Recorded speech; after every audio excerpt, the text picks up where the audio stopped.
Bonjour et bienvenue dans ce nouvel épisode du podcast Je prends les commandes. Hop hop hop, je vous coupe dans votre écoute pour vous souhaiter la bonne année 2025 parce que malheureusement ce podcast je l'ai enregistré il y a un petit moment maintenant mais il est toujours d'actualité. Mais voilà, j'ai eu un petit peu d'absence ces derniers mois, enfin ces 2 derniers mois.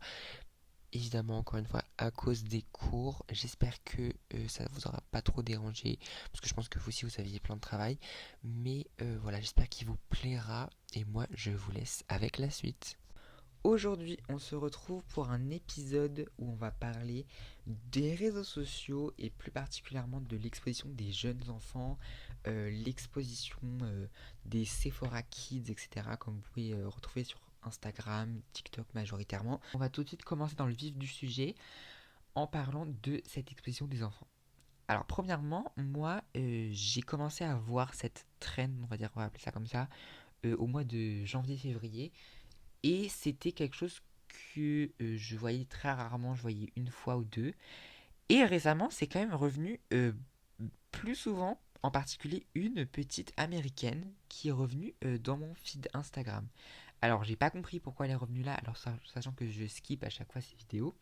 Enfin bref, l'algorithme est vraiment étrange. Donc, cette petite fille, elle a, comment dire, on va dire qu'elle a, je crois qu'elle a quelque chose comme 10 ans maximum. Donc cette petite, elle nous fait un Get Ready With Me qu'elle a sûrement vu, elle a sûrement vu les grandes stars de TikTok, les influenceuses le faire sur leur compte. Et évidemment, comme elle a vraiment 10 balais, elle est très très influençable, encore plus que nous, adolescents. Cette petite, elle a vraiment tous les produits tendance sur TikTok, tendance sur Instagram, qui sont évidemment pas du tout appropriées à sa peau.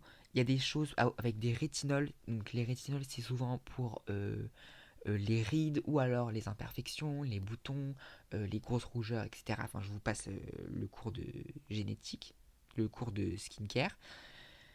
Mais du coup, cette petite s'applique des trucs comme ça, même de l'hydratant, du purifiant, alors qu'elle a vraiment une peau de bébé. Elle a une peau super belle. Elle nous montre tous les produits qu'elle s'applique sur le visage. Donc d'abord, elle se fait sa skincare, qui est composée de produits que la mienne. Déjà, la mienne, il y en a pas mal. Enfin, il y en a 3. Elle en a au moins 5. Et vraiment, des fois, on dirait qu'elle gaspille les choses. Elle en utilise beaucoup. Et c'est vraiment pas du tout adapté à sa peau.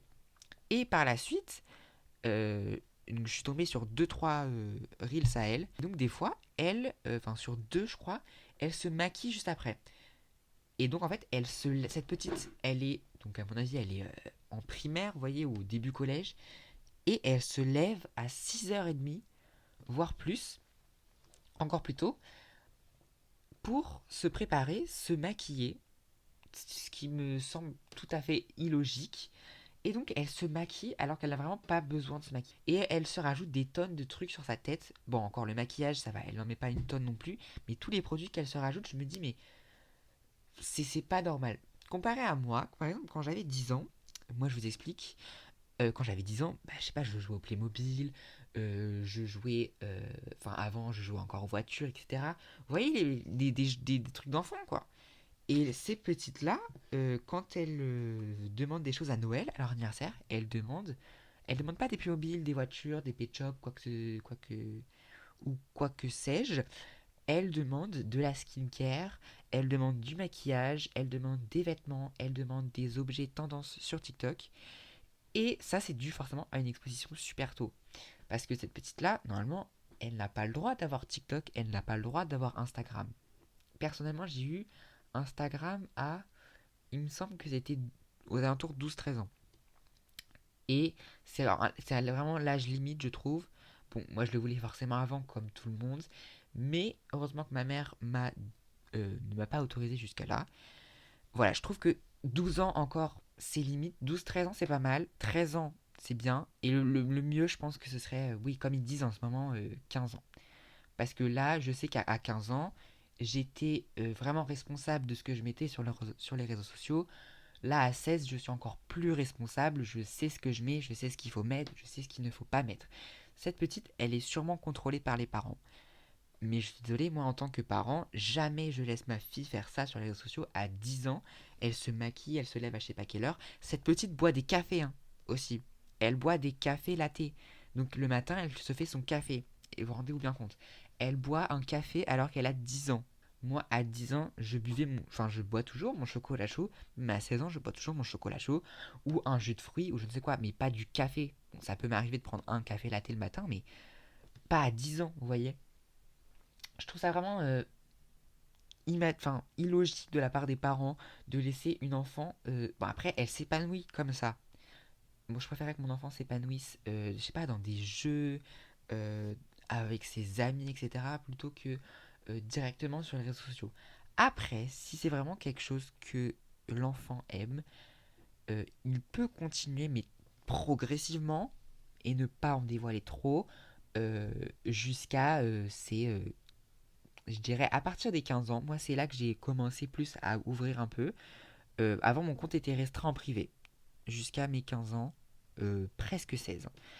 Donc voilà, et c'est comme c'est après que tu peux commencer à développer. Mais en dessous, je trouve qu'il est important quand même de garder une enfance stable. Voilà, ça peut éviter que l'enfant parte un peu en couille. Là, vraiment, je pense que cet enfant à l'école, après, j'espère pas pour cet enfant. Bon, là, je généralise un petit peu du coup pour tous les enfants qui font ça, enfin tous les Sephora Kids, surtout les Américains, parce que je vois pas énormément de Français vu que je suis pas trop sur le les trends françaises. Donc tous les Américains comme ça, je suis désolé, mais bon, au bout d'un moment, il s'agirait de se calmer un petit peu et d'aller vivre en fait, d'aller je sais pas jouer avec ses amis, jouer avec des jouets, jouer avec ses parents, je sais pas, jouer avec ses frères et sœurs. Cette petite, elle n'a pas de vie à part les réseaux sociaux. Et j'ai été checker son compte Instagram et en fait tout le temps elle postait comme ça des Get Ready With Me, plein de trucs comme ça. Et en haut sur ce compte là, c'est écrit supervisé par des parents. Bon, je trouve pas ça logique que ça soit supervisé par des parents, sachant qu'il y a énormément de choses sur sa vie privée, elle raconte tout, etc. Enfin, du moins ce que j'ai lu dans sa biographie. Donc voilà, cet enfant, je j'ai juste envie de lui dire, mais en fait, lâche ton téléphone. Déjà, pourquoi elle a un téléphone? Elle a pas l'âge d'avoir un téléphone. Lâche ton téléphone, va dehors, va dans ta chambre, va jouer, va parler avec tes amis, etc. Enfin, c'est bon, on n'a pas besoin, on a déjà assez d'influenceurs, influenceuses qui nous proposent des produits, des Get Ready With Me. Après, je suis pas sur TikTok, donc j'ai pas autant de vidéos comme ça, de trends comme ça. Mais sur Instagram, il y en a déjà pas mal. Et c'est sur Instagram que j'ai croisé cette petite-là.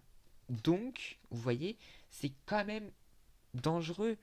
J'enchaîne avec la dangerosité des potentiels pédocriminels, etc. Bon, là, je vais dans les extrêmes, mais c'est aussi dangereux. Imaginez, il y a quelqu'un qui se fait passer pour une petite fille de son âge et qui en fait est un vieux pervers derrière son téléphone. Voilà, moi j'aurais peur. Après, je pense évidemment que pour ces enfants-là, les DM sont restreints, les commentaires sont restreints aussi, parce que dans les seuls commentaires que j'ai vus, c'était mais arrête de te maquiller, arrête de faire ça, va jouer, ne t'expose pas, profite de ton enfance. Donc voilà, je pense que les DM aussi sont restreints, que les parents, j'espère que les parents surveillent ça, parce que c'est très dangereux. Et je vais aussi enchaîner maintenant sur un petit drama, j'ai entendu passer sur internet, enfin surtout sur TikTok, parce que sur Instagram, j'ai pas du tout entendu parler de ça, mais j'ai vu des vidéos sur YouTube de ça, enfin, des petites miniatures. Il y a une maman, je crois, qui affiche, il me semble, ses enfants. Alors, je ne sais pas si c'est deux filles ou quelque chose comme ça. C'est une mère qui est très axée réseaux sociaux et qui, me semble récemment, a fait un petit coup de gueule contre les personnes qui réutilisent l'image de sa fille pour euh, mettre en avant le fait qu'il ne faut pas donner de téléphone, qu'il ne faut pas exposer les enfants sur les réseaux sociaux. Et en fait, cette madame, donc la mère, elle a demandé oui, mais arrêtez d'utiliser l'image, vous n'avez pas le consentement, etc. Bah moi je me pose la question, est-ce que toi tu as le consentement des enfants? Parce qu'en fait, tu postes des vidéos de ta fille qui se maquille. Alors je crois que sa fille, elle doit avoir pareil 9 10 ans maximum. Et elle a un téléphone déjà, je trouve pas ça logique. Ça ne sert à rien. Euh, Elle est en primaire, il y a aucune utilité du téléphone.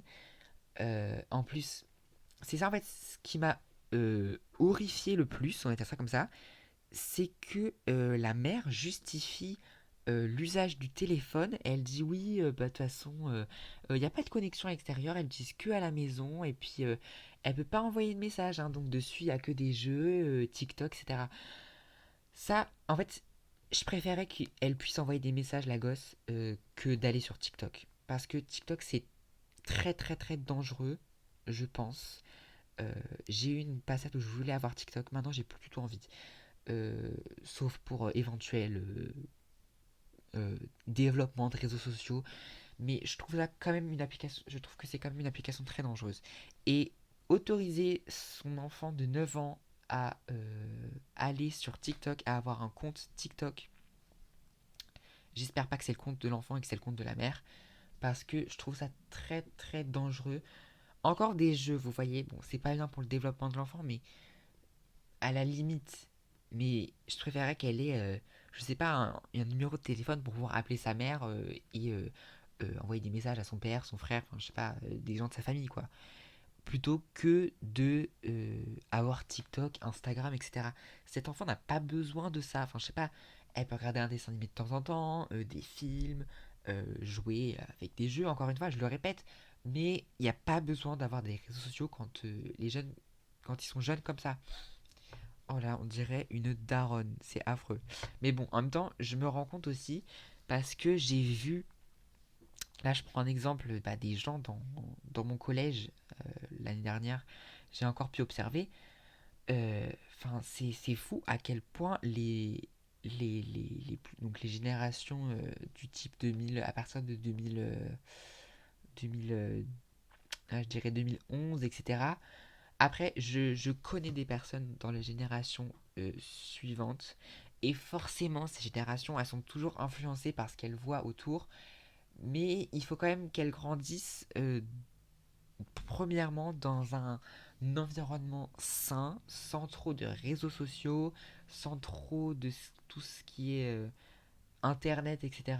Au début, vraiment, vivez votre vie normalement. Et je reprends mon exemple, du coup, des élèves dans mon collège qui, donc je voyais vraiment, il y avait vraiment des copies euh, de ce qu'on pouvait voir sur TikTok, Instagram, etc. Des copies des influenceuses, des coiffures, des maquillages. Je voyais des filles qui venaient maquiller comme ça, avec vraiment du plâtre sur les joues.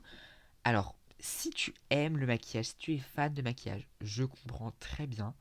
Mais quand tu es jeune, comme ça, en sixième, cinquième, il n'y a vraiment pas besoin. Alors en troisième, je veux bien une fois de temps en temps. Parce que j'ai une amie qui adore le maquillage et qui, des fois, qui venait avec, bon, pas une full face, mais avec quand même de l'anti-cerne, et etc. Bon, ok, quand tu es en troisième, quand tu grandis un peu plus. Mais avant, t'as vraiment pas besoin d'artifice. Ça, c'est quelque chose qui manque à cette génération-là. Ils vont forcément. En fait, je trouve ça aussi bah, triste parce que ils ont forcément envie de plaire aux autres, ils ont envie de refléter l'image qu'ils voient sur les réseaux sociaux. Ça a pu m'arriver, mais j'essaie quand même de créer ma propre image, de forger mon propre caractère, ma propre personnalité, en m'inspirant de ce que je vois sur les réseaux sociaux, mais en m'inspirant des personnes que je côtoie au quotidien, des personnes que je peux voir dans la rue, etc. Donc vraiment, c'est ça aussi, il faut construire quelque chose, pas uniquement avec les réseaux sociaux. Et donc, je disais, je continue mon exemple du collège. Dans mon collège, vraiment, il y avait des copies conformes, des personnes qui, dès la sortie du collège, étaient sur leur téléphone, à faire des TikTok, à faire des playbacks, etc. Chose que je trouve extrêmement gênante. Enfin, et inutile. Désolé pour ceux qui le font. Euh, je suis désolé, mais personnellement, j'aime pas ça. Après, je ne vous force pas à arrêter, hein. Vraiment, faites ce que vous voulez. Dans mon collège, voilà, il y avait toujours cette. Je sentais cette atmosphère de réseaux sociaux, cette atmosphère malsaine autour des plus petits, quoi. Et c'est vraiment quelque chose qui me. Bah, je me disais, bah ça y est, quoi, on les a perdus. Ils seront des copies conformes de ce qu'on voit sur les réseaux. Des petites. Des meufs et des mecs qui font n'importe quoi sur les réseaux sociaux et qui prennent pas au sérieux tout le reste. Enfin bref, voilà, ce que j'ai pu moi-même observer, j'observe sur les réseaux et j'observe aussi en vrai, en réalité, euh, dans mon collège, enfin j'observais, parce que là au lycée, tout le monde est un peu plus mature, tout le monde se forge soi-même, et ça fait vraiment du bien de voir des personnes qui sont pas forcément copies conformes de TikTok. Enfin, ça peut être des copies conformes, mais ça varie, là vous voyez, c'est un petit peu plus Pinterest, Instagram, etc. Parce que les jeunes au collège sont souvent beaucoup trop sur TikTok. C'est ça vraiment le plus gros problème. Je reprends mon explication avec la maman et ses enfants. Et donc, suite à... Parce que j'ai regardé du coup les vidéos pour me documenter pour cet épisode-là. Et les gens répondent à la mère, oui, mais est-ce que toi tu as l'autorisation de tes enfants? En fait, ça c'est compliqué parce que les enfants ne sont pas conscients de ce qu'ils réalisent. Leur mère leur dit oui, on va faire une petite vidéo où tu m'expliques ça, tu peux te maquiller, etc. Parce que la petite est passionnée de maquillage. Et la mère l'a dit, il me semble, euh, qu'elle ne faisait ça que à la maison, etc. Ça, je comprends. C'est un loisir comme un autre, malheureusement, aujourd'hui. euh, Pareil, voilà, elle ne demande pas des jouets, elle demande du maquillage à son anniversaire, à Noël. Donc voilà, c'est ça, ça me dérange aussi un petit peu. On revient sur la même explication, les enfants n'ont plus de vie. Et cette maman s'est pris plein de remarques en disant, enfin, des gens qui disaient, oui, mais en fait, tu n'as pas qu'à exposer les enfants si tu ne veux pas qu'on les reprenne pour refaire des remixes, pour les critiquer, pour dire notre avis, exprimer notre avis. Il fallait juste pas les mettre sur TikTok. Et là, je suis amplement d'accord avec ces personnes-là. Si tu ne veux pas que tes enfants soient repris dans d'autres vidéos, on réutilise leur image, eh bien ne les mets tout simplement pas sur les réseaux sociaux. Il n'y a pas de discussion. Et là, je pense qu'elle est restée un petit peu bouche bée, la maman, parce que en fait, bah, on sait tous, ses enfants, c'est son gagne-pain. Voilà, c'est avec ça qu'elle gagne son argent. Si elle enlève ses enfants de sa plateforme, de son réseau social, il y a plus, ça n'engrange plus d'argent et du coup, elle n'a plus son salaire parce que je pense qu'elle travaille peut-être à côté, mais c'est son salaire majeur parce que maintenant TikTok ça rémunère bien. Et donc, sans les enfants, pas de vidéo, pas d'argent. Et je pense que les gens sont sur son compte amplement pour les enfants et moins pour elle. Donc voilà ce qui en est de cet exemple-là. Je trouve que c'est un bon exemple de... euh, c'est un bon exemple à ne pas suivre parce que cette mère, elle a porté... Enfin, cette mère a décidé de porter plainte à chaque fois, comme elle dit, contre toutes les personnes qui reprennent ses enfants pour refaire des vidéos. Eh bien, madame, il fallait juste pas les mettre sur TikTok si tu voulais pas avoir de problème. Moi, je suis désolée, mais je trouve ça totalement normal euh, que sur un réseau social, on reprenne des images de tes enfants. Vu qu'ils sont sur, ton compte, sur ton compte TikTok, j'ai bien le droit de les reprendre pour exprimer mon avis sur ce que tu fais. C'est la liberté d'expression. C'est comme ça. Si tu veux pas faire ainsi, eh bien, tu ne mets pas tes enfants. Donc voilà pour ce qui est dans ce petit exemple, parce que je voulais un petit peu argumenter. Je pense que je vais arrêter cet épisode-là. Ça fait un petit épisode d'une petite vingtaine de minutes. J'espère que ça vous aura plu. J'espère que vous en aurez appris un petit peu plus sur tout ce phénomène Sephora Kids, etc. Ah oui, je voulais juste rajouter un petit truc. Moi, personnellement, quand je vais dans les Sephora, dans les Nocibé, enfin surtout dans les Sephora, parce qu'en vrai, c'est là où il y a le plus de marques qu'on retrouve sur les réseaux sociaux, qui font le plus de campagnes sur les réseaux sociaux. Personnellement, je vois pas énormément de petites filles euh, super jeunes euh, qui sont là en train de regarder tous les produits, etc. Mais je pense parce que on est en France et parce qu'on n'est pas dans une énorme ville non plus. Après, je pense que ce phénomène est beaucoup plus grand aux États-Unis, bah, parce qu'on voit beaucoup plus de vidéos là-bas. Mais j'ai vu quand même certaines petites filles aller avec leur mère, etc. En mode oui, regarde maman, c'est ça que je veux, c'est ça, ça, ça, ça, ça. Et la mère était un petit peu bah, désemparée en disant bah, oui, mais ça sert à quoi, etc. Pourquoi tu veux mettre ça sur ta tête? Donc voilà, ça c'est un autre petit exemple qui vient argumenter sur tout ce phénomène. Donc voilà, moi je vais vous laisser là pour cet épisode. J'espère qu'il vous aura plu, j'espère qu'il vous aura un petit peu instruit, diverti. N'hésitez pas à vous abonner, à liker, à commenter si vous avez des choses à dire. Toujours dans le respect et la bienveillance. Si vous voulez commenter, c'est quelque chose d'instructif. Si vous n'êtes pas d'accord, juste barrez-vous. Voilà, tout simplement. J'espère que ça vous aura plu. Et moi, je vous prépare un prochain épisode. J'espère que vous serez au rendez-vous. Et à bientôt pour un nouvel épisode de Je prends les commandes. Salut!